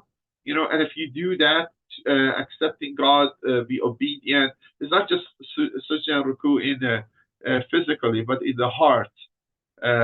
Bowing to God and being humble to God and obedient to God, accepting his command. So all this is really the source of the ranking of Mary. So, O Mary, surely God has chosen you. That is because God has chosen you, purified you, and chosen you over the woman of the world. You should keep the obedience to him and prostrate and bow down with those who bow down. Each of the three orders given in this verse may possibly have emanated from one of the three excellences mentioned in the preceding anyone, although the respective relation is not clear. Now, it said, look, we have said three things here. Ukhnuti, Vasjudi, Varkei. Then maybe some people have said, okay, these are connected to three elements, the other verse. These are some Zoghiyat, Stafaki, Taharaki, Stafaki. So these three connected to those three. I mean, I don't think this per se is that. I mean, the whole three connected the whole three, but which one to which, I don't think is that. These are Zoghiyat. I don't think is important. Now, there are many narrations. Most narrations are talking about the ranking of Mary, and then some of them are I would just read of 12, 13. I will read only two because I want to finish the whole main topic. The hadiths are important because from the Shia perspective shows the status of women, and especially Hazrat Fatima is also mentioned. So, but this is from Tafsir Al-Mizan. Again, it's Shia. The Imam said about the words. I don't see which Imam, but I don't keep it. Yeah, I forgot the source, I think. The Imam said about the words of God, "O Mary, surely God has chosen you, purified you, and chosen you about the woman of the words." God chose her twice, so this hadith is explaining. As for the first, he chose her, that he selected her as the fourth. The second, she conceived without her husband. So the first one was the way he was born, she was born, and then dedicated by her mother to the temple. The second one, when she conceived without the husband. In this way, he made her excel over the woman of the world. This a little bit is uniqueness, but still, you can say is ranking too. Then Imam, there is another hadith from Imam possibly Abu Jafar said about this verse. It means that he selected you for the progeny of the prophets and purified you from the unchastity and choose you for the birth of Jesus without the husband. So this is Majmal Bayan. So this is what is this she's choosing it. Allah says the saying of the Imam, he select you for the progeny of the prophets means that he will select you to be of good offspring, worthy of being related to prophets. Now, look, this hadith a little bit indicates maybe more than one offspring. You know, I mean, if you're insistent the only child she has is Jesus, we cannot do anything. But if you, this other Allah interpretation, that means that he selected you to be a good offspring, worthy being to, okay, maybe he's not Zuriyat or herself alone. Okay. I mean, okay, maybe I have to take back because the verse in 35 said mother prayer for her and Zuriyata. But let's limit it here now. He selected you for the progeny of the prophet means that he selected you to be a good offspring, worthy of being related to the prophet. The phrase "and purified you from unchastity" means that he gave you protection from unchastity. This is the best explanation of the Quranic verse because she had given birth to Jesus without husband. Thus, the tradition describes some concomitants of selection and purification. Now, I will read one more hadith because we go forward. It is narrated from Ahmad al-Tirmidhi. This is a Sunni book. And he said that he's correct. And then Ibn Munzir, Ibn Habban, Ibn al-Hakim, and Anas, they said, verily the message of God said sufficient and excellent. From among the women of the words, Maryam bint Imran, Khadija bint Khuwaylid, the wife of Prophet, Fatima bint Muhammad, the daughter of Prophet, and Asiyah, wife of Pharaoh. So we usually recite the two verses related to the first and last woman, and the two middle ones are the wife and the daughter of Prophet Muhammad. Al-Suyuti, the famous Egyptian scholar, said that Ibn Abi Shayba, which is one of the collector hadiths, has narrated from Al-Hasan without connecting the chain of narrators with the Holy Prophet. This hadith is written from Al-Hasan. Although this Al-Hasan is a little confusing. Is it Imam Hassan? Could be Al-Hasan al-Basri. I have to look at it. Al-Hakim, you see, this is from Ibn Abbas. Again, they mentioned all these ladies. The number 5th one, another one, number 6th one. We saw these hadiths before, so I think 7 again listing the 4 women, 8 again listing the 4 women, 9 again listing the 4 women. Again, 10 is she hadith. Allah said there are numerous traditions of nearly the same meaning narrated by both sects. The fact these 4 are the chiefs of the women does not preclude the differences in excellence as among themselves. They're not all the same ranking. as many have been seen in sixth tradition quoted at Dor al-Mansur, as well as other traditions, and a similar discourse was written under the verse, see, sixth tradition, I didn't read it. I mean, I don't want to go through these ones, but Ibn Abi Shaybah, Ibn Jarir have narrated from Fatima that she said, the messenger of God said to me, you are the chief of the women of the people of the garden and not marry the virgin. And the question is that chosen ala nisa al alamin, istafaki ala nisa al alamin, is for a time of the Mary or later on. I mean, I don't think that's the discussion for now. We want to go. So I will stop the hadiths. There is a Study Qur'an, has also a little bit, but doesn't add much to us. The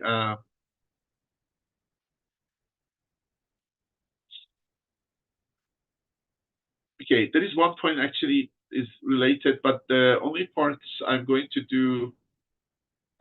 So because I did this commentary of these verses 42 and 43 Surah Al-Imran based on Allah, but I was thinking to look at Study Qur'an. Study Qur'an connects it a little bit reverse. Allah connect it to previous verses. They connect it to the few after verses after. And remember when at the start of these verses continued with the one when at the start of verse 45. So it could be both correct. Both of each setup she said. So I don't want to go to this literary one. Let's go forward. Again, they refer to the hadith. Study Qur'an also refer to the hadith. We read the fourth woman, which are the chief of the one in the paradise. So I don't need to go that. In this verse, Mary chosen, purified, and then chosen a second time. It's okay. So some understand. So we remember the verse we had two chosenness and purification. And then some understand the first selection refers to the first part of her life when she was given to devotional service to the temple and was granted miraculous sustenance, which we saw it. And the second to her being given the miracle of Jesus' birth. Kind of what I concluded mostly is that the stages we agree. Purified is understood to mean purity of intention and worship, which again my understanding will be. But as in other contexts, to purify can also mean to be kept pure from defilement of the evil of others.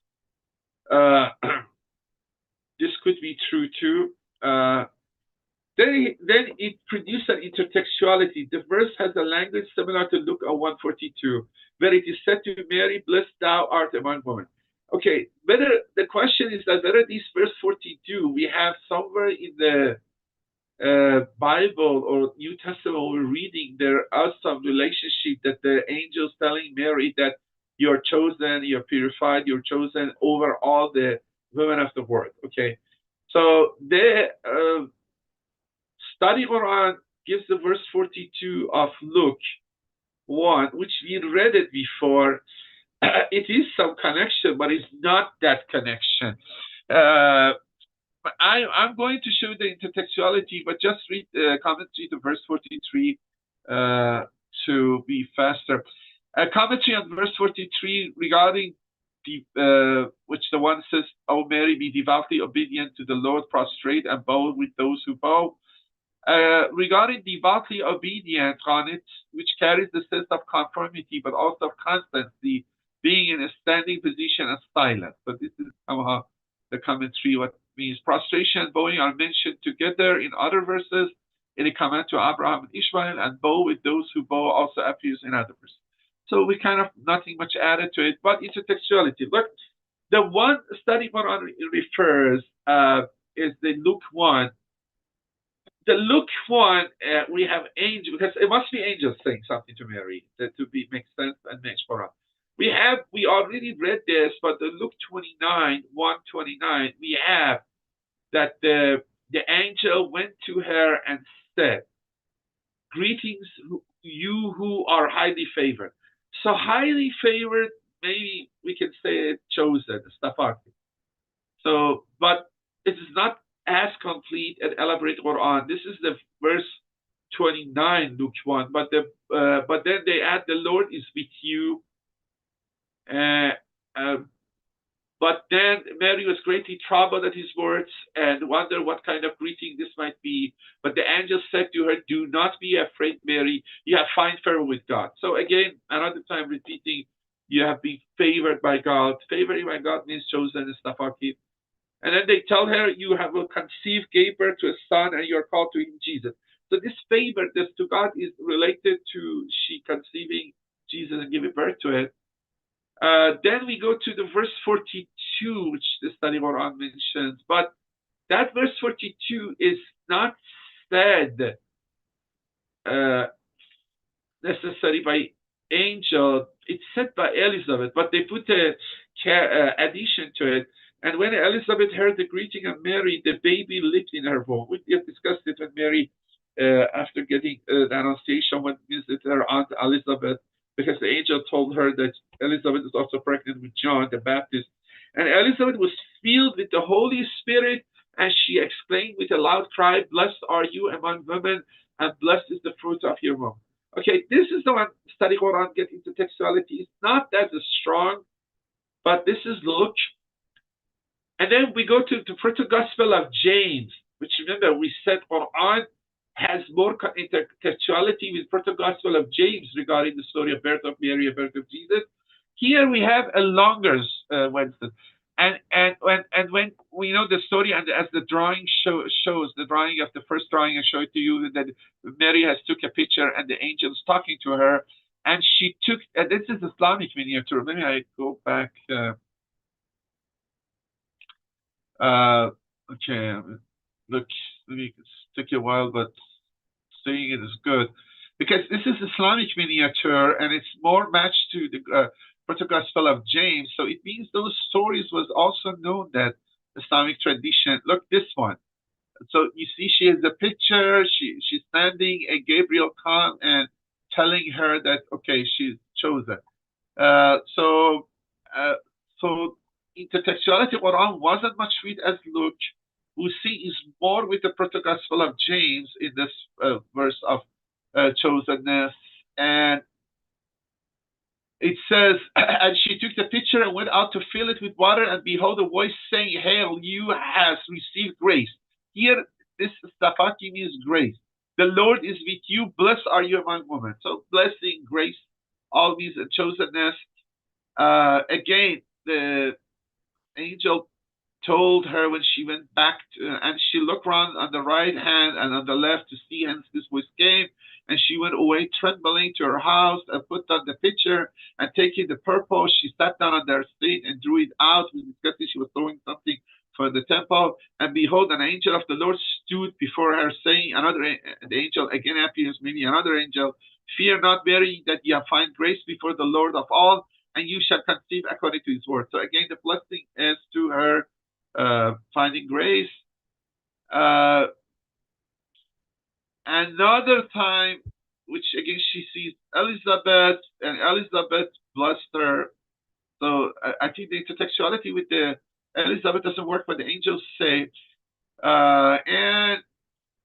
But the one I find more interesting, which I haven't used before, but when I was doing the historical work of ProtoGospel of James, with a few lectures ago in the Catholic Church, I said the author, which is this the most comprehensive work, was thinking ProtoGospel of James really is based on Gospel of Nativity of Mary. And that Gospel of Nativity of Mary, again, this is also edited, but has some interesting thing in it. It has the best intertextuality with the Quran, more longer.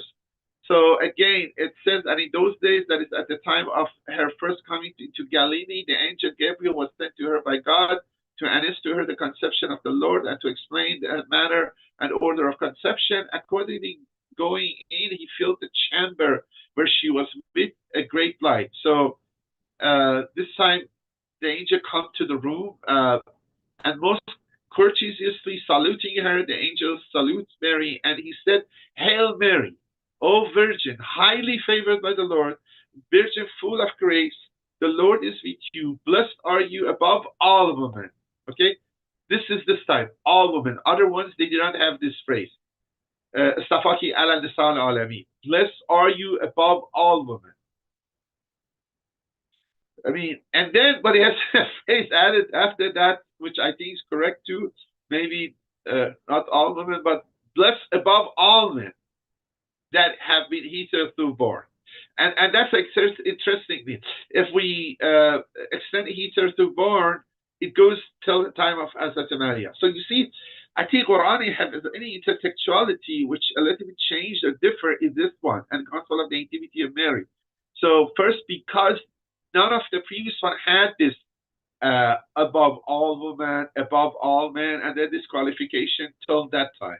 So Mary was above all women and all men, which were born till that time, which after this Jesus was born, and after this, okay, Prophet Muhammad, Hazrat Fatima, and Imam, so forth. So I think that this Gospel of Nativity Mary now is more interesting. It's a short one, but it seems ProtoGospel of James is based on this one, not reverse. Okay, I know it's a little bit long, but I try to finish it 9 because I think this is important. I try to go faster. Look, what I want to refute is understanding Tahara as a physical purity. It wasn't there, but gradually creep out its head into the commentaries. And then even it's such a way Allah is not strongly rejecting it. So again, we go to the verse, قالت الملائكة يا مريم إن الله اصطفاكِ وطهركِ واصطفاكِ على نساء العالمين يا مريم اقنتي لربك واسجدي واركعي واركعي. This طهركِ is the question one. Okay, we are going to see few Sunni commentators and few Shia commentators. The first one we see is the famous Abu Ja'far Muhammad ibn Jarir, a very famous commentator and Qur'an writer. I'm not going to the biography of them. We don't have time. Look, Tabari says, the verse 42 links the angels announcement of Mary divine selection, the first Stafaki, to her mother's prenatal dedication of her to God's service, which we agree. He expands the phrase, truly God chose you, to read truly He selected you and elected you for obedience to Him, which makes sense. Al-Tabari understands Mary's purification in this is the one, taharika. You know, every time I want to focus is this purification. Mary's purification in non-physical sense is something that is not Mary's body, which is purified. I think this discussion started around that time. Tabari died late 3rd century, early 4th century. But her religion, which is claims of the doubts and defects of normal female religious behavior, okay, again, patriarchy is there, but about any sin, any moral deficiency, immoral behavior. On that point, God choosing Mary over the woman of mankind, Al-Tabari opts for this other part is also this al-Alameen is the question for them. Over the woman of all mankind, Al-Tabari opts for chronological distinction. The choice is not his view over the woman of all time, but only over the one Mary's own time. You see, this is very much with the textuality of the Gospel of Nativity of Mary, which is he third to born. Okay, Tabari, which is one of the greatest. I mean, Tafsir Tabari is maybe one of the. I mean, honestly, is the greatest unknown, unrecognized, unappreciated commentary. Besides, I think Al-Mizan, you need to have that one. He really mentions all the discussion. All the discussions till that time. He lists them all and then chooses his view. He again discussing those hadiths which are 4 chosen women are Mary, Asiya, Khadija, Fatima, which I'm not going to go through that. After Tabari, we go to the Zimakhshari, which is a very famous Sunni scholar. But he is about 1075, 1144 AD. He's contemporary with, say, close to Sheikh Murtaza, I think, a little bit, Said Murtaza. But he's Mu'tazili, so at the time rationality is dominant. The same Said Murtaza as Mu'tazili. His commentaries of Kashaf and Haqa'iq al-Tanzil is the greatest Mu'tazili commentary of the Quran. And then he says, thus God chose you, means he chose you at the time when he receives you from your mother, which is the first choosing, and notice she has selected you for an exalted mark of esteem. Karama, he purified you, is expanded to mean he purified you from impure actions, from the disparagement with the Jews attribute to. So you don't do impure actions, but as Tabari was alluded, also you are protected from the evil actions of other ones. Which could be, but this have not necessarily agreed to be tahara.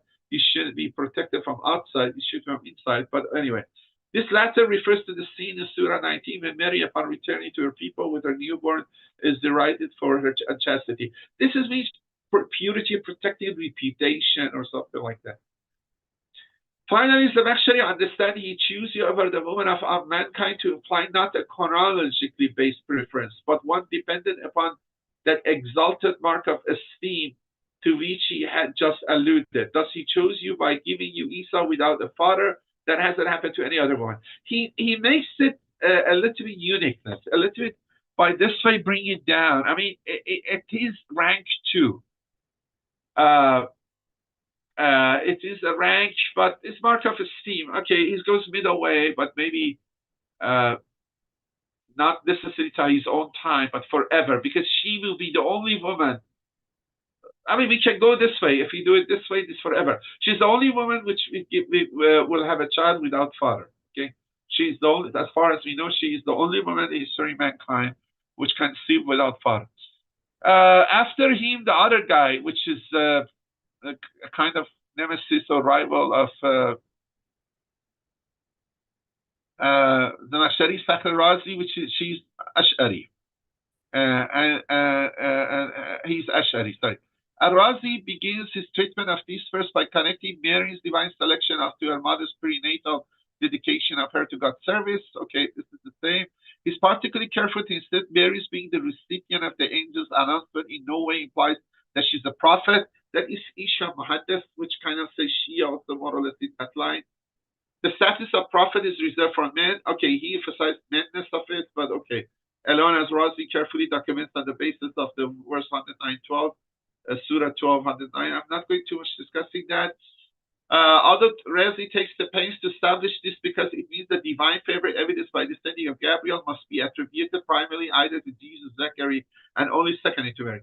Because, you know, by sending the angel, God has shown his divine favor, but isn't it toward Mary? But it could be divine favor talking to her, you know, choosing her, but not necessarily making her a prophet.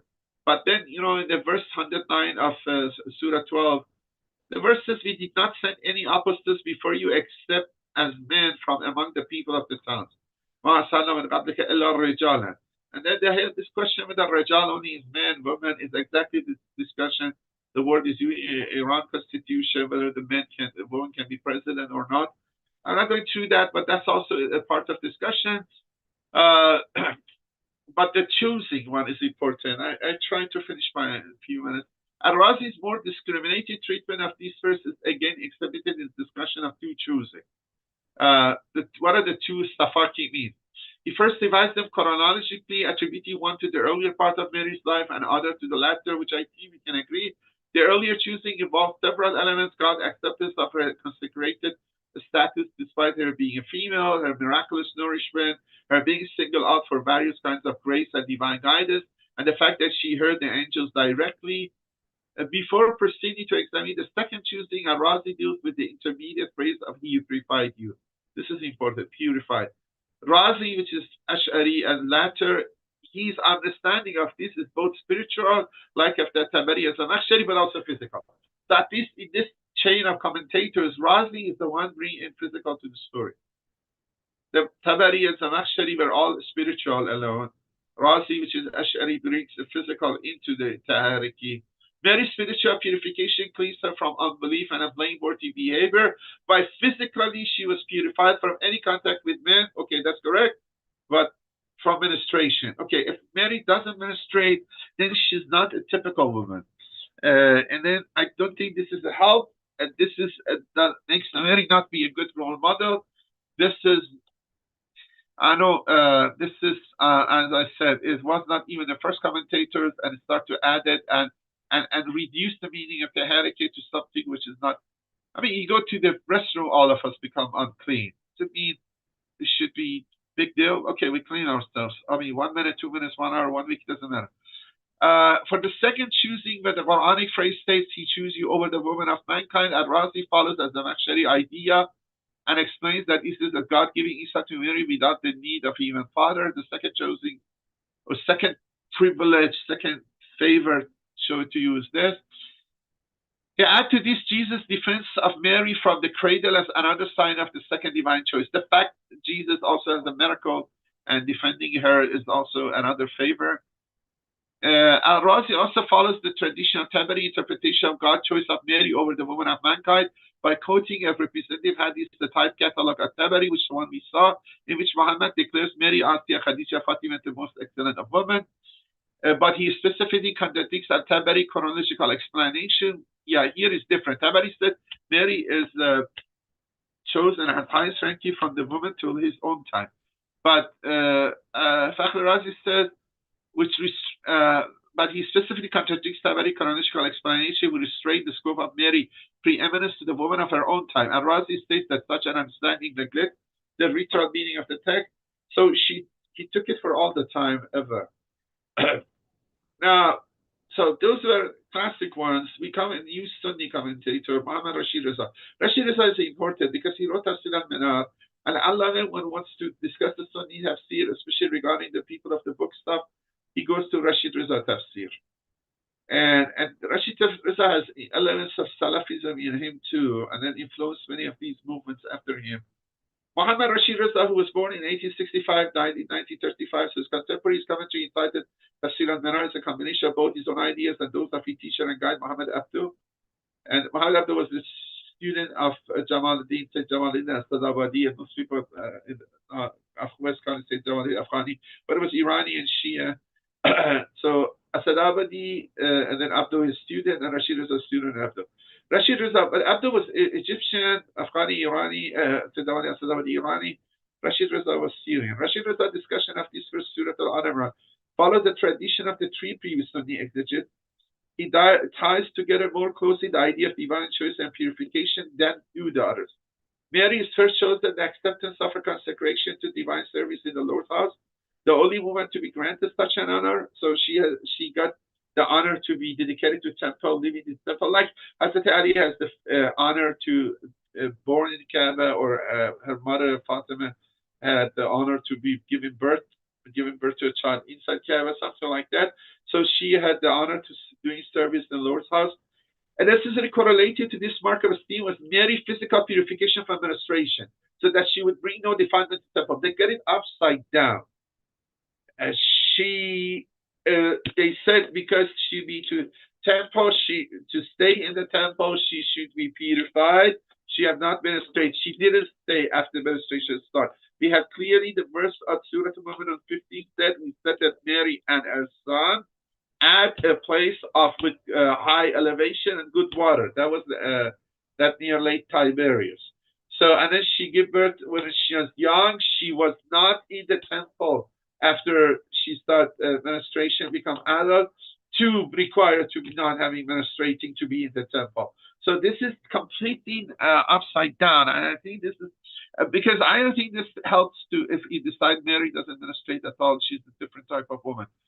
Rashid Rida includes that the note that this is, you see all the Salafis, or this is modern Salafism. The Rashid Rida includes the note that Fatima too was said to be free of menstruation. Yes, this not only goes from Hazrat Maryam, not Batu, Hazrat Fatima going there. And we have the discussion. This is a big debate with two of big Shia scholars of Lebanon. You know, Allah Muhammad say, Sayyid Jafar Murtaza, which we went through that in another lecture. I'm not going to go that. According to Rashid Rida, Muhammad Abduh preferred a less physical understanding of purification. Abduh was most less physical, one which stressed Mary's freedom from serious spiritual flaws or behavioral defects. Abduh is also quoted as understanding the choice of Mary over the woman of mankind to be due to her conception of a prophet without the presence of a man. Rashid Rida qualified this and cast off on the virgin birth by saying that this is a choosing which is not being realized in the doing, but only the preparation. Yeah, that virgin birth doubt is, I don't want to go through that. I'm surprised he has gone that take, which we do not agree. He refers to the question of chronology of Mary's precedence over the woman of mankind, but doesn't offer an opinion other than quoting the now familiar hadith. Presumably, he implies that Mary, Khadija, and Fatima and Asiya are eternally of equal importance, but he left Asiya. Now, these are the Sunni ones, but unfortunately, you see the Shias are start to getting influenced by some of the Sunnis, not all. The first of the three Shia exegetes we review is Abul al Futuh Razi, which is not very famous to us, but he was living contemporary to Zimakhshari and Fakhr Razi. His Rawzat al-Janan and Uruh al-Janan is one of the earliest Shia commentaries in Persian. Abul al Futuh exegesis of this verse includes many recognizable features. Mary shows that because of consecrations to God's service, she's physically purified from. She is physically purified. You see, this is not accepted. Even she is when we go, Fakhr Razi start to go to physical. Now Abul Futuh is accepting it too. She's physically purified from the blood of menstruation and parturition and from all main contact. And so purity is that he doesn't do sexual intercourse, doesn't essentially giving birth, doesn't have all those challenges, or after giving birth, no menstruation. So she's a very different one. And her preference over the woman of the mankind is only applicable to her own time period. But the only thing she said, she's higher ranking, and the Safaki and Salam Alami is only related to her time and before. But from this point, Abul Futuh commentary diverges sharply from the views discussed Sunni tafsir. For as might be anticipated, he insisted that absolute preeminence lies at the Fatima over all women of all time, because she's part of the body of the messenger. What is the part of the messenger is not equal to what is part of Imran. Bez'atul, hadith we have Fatima Bez'atul Minni. So they call Fatima Fatima Bez'atul Prophet, call him Maryam Bez'atul Imran. We don't need to go to this discussion. Abul Futuh quotes a number of hadiths to support this view of Fatima's absolute superiority. In one example, which cannot be quoted in full because of this claim, the Prophet begins by saying, as for my daughter Fatima, truly she is the chief of the women of the world from the first to the last. We have in this Sunni hadith too. Fatima is declared to be virginal and free menstruation, which is not right too, as befits the Prophet's daughter. These are all building a wrong direction on the wrong basis and going farther and farther. In fact, in one hadith, Abul Futuh quotes the two states are equated and virginity is defined by the Prophet as freedom from menstruation. So they go to that line. Okay, after, we don't have many left. After Abul Futuh, we go to Maula Fatullah Maula Shukrullah Kashani, the son of Kashani. Maula Fatullah is a 16th century Safavid commentator who also wrote his commentary in Persian. The title of the work, Tafsir Kabir min Ajal الصادقين في النظام المخالفين. So it's a kind of commentary which also kind of discussed with Sunnis. Kashani expands Abul Futuh exegesis and in fact repeats many of the elements first encountered in Fakhr Razi, and then again we have Mary chosen as the unique female to be accepted for service in God's house. While her physical purification is mentioned, so too his spiritual explained as purification from the contamination of polytheism, which is so minimal. She wasn't polytheist, no Jews was polytheist. So her spiritual purification is not purification from contamination of polytheism. So the whole purification make her unique, become physical purification. So it shows that over the woman of her time and being given a child without a husband. Kashani, like Fakhr Razi, is eager to assert that Mary is not a prophet, supporting this with the same Quranic statement. And like she predecessors, Abul Futuh Razi insists on Fatima absolute superiority over all women. He repeats the statement of Muhammad about Fatima being the chief of the woman and mankind, and maintains that both Mary and Fatima were virgins, which is again is a complicated concept. We discussed it before. The last Shi'i commentator whose work will be discussed is Tabatabai. Here I think it's a little bit misrepresentation of him, but it's a modern Iranian scholar, Tabatabai. His commentary, which is written in Arabic, is called Al-Mizan, and Tabatabai contemporary exegesis of this film from Surah 3, both of follows and breaks with the work of the two predecessors. So Allama is different from the two last Shi'i commentators. So his commentary is traditional, which connects God choosing of Mary to status of one consecrated to divine service. We saw that it is traditional when purification is seen in the light of her virginity and freedom from menstruation. This is not right. Allah didn't say that. Allah said some say that. It is not per se wrong, but I feel the other interpretation is better. It is traditional where her purification is seen in the light of her virginity and freedom from menstruation, necessary characteristics of women serving Lord's house. But I explained it's not right. However, Al-Tabatabai is quite untraditional in his treatment of Mary precedence over the woman of mankind. He agrees with the precedence that reason of Mary's special favor in the virginal birthing of Jesus but depart from them by never drawing any comparison with Fatima. Never drawing is not necessarily means, but it's not an issue we need to discuss. No claim for the absolute superiority of the Prophet's daughter is made. This I forgot to say. These are by Jean McAuliffe. Much of the work is Jean McAuliffe. This part I don't think was very accurate. In fact, Tabatabai Jones Fakhr Razi dismissing the often repeated argument that Mary precedence was only over the woman of her age. He too finds such an interpretation consistent with the literal meaning of the text. I don't know, maybe it's other, but I don't think we need to discuss that. But if you go to intertextuality of the Gospel of Nativity, Mary maybe is till that time, but we don't need to really discuss. I mean, if you list the uniqueness that you serve the temple or you give birth without father, you're unique for all the time. But if this ranking, okay, I mean, it's not to go to discussion who's higher than the other one. Okay, I will stop here. I'm very thankful for your patience, but I end up with the verse again, which was the topic of today's commentary.